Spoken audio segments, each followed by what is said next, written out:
اگر ایک بندہ ہے جو شادی شدہ ہے، اس کی بیوی اپنے خاوند کے حقوق ادا نہیں کرتی اور وہ مجبور ہو کر اپنے ہاتھوں سے اپنی شہوت کو ضائع کرتا ہے، تو یہ تو ایک اور گناہ کرتا ہے۔ وہ گناہ تو بیوی پر ہی، اس پر ہے۔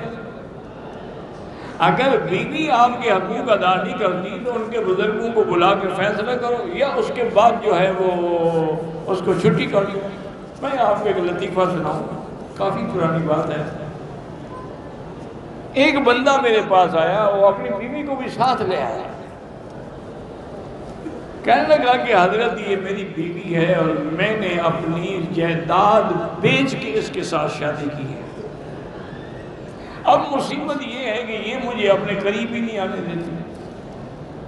اگر جبر کر کے ایک آدھے دن تو پھر یہ مہینہ مہینہ غائب ہو جاتا ہے۔ آپ مجھے کوئی وظیفہ بتائیں۔ میں نے کہا یار ایسے وظیفے مجھے آتے تو پھر میں خود نہ کرتا۔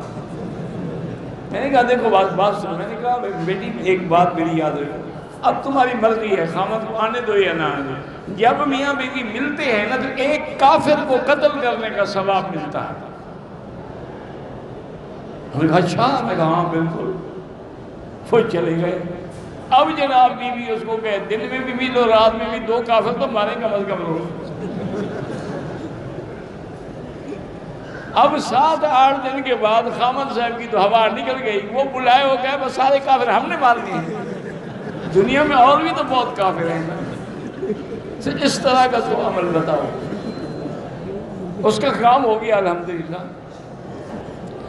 میری والدہ ڈپریشن میں ہے اور دل کی تک اللہ شفا عطا فرمائے۔ یوم عاشوراء جو ہے محرم میں، اس میں 2 روزے ہوتے ہیں، 9، 10 یا 10 اور 11۔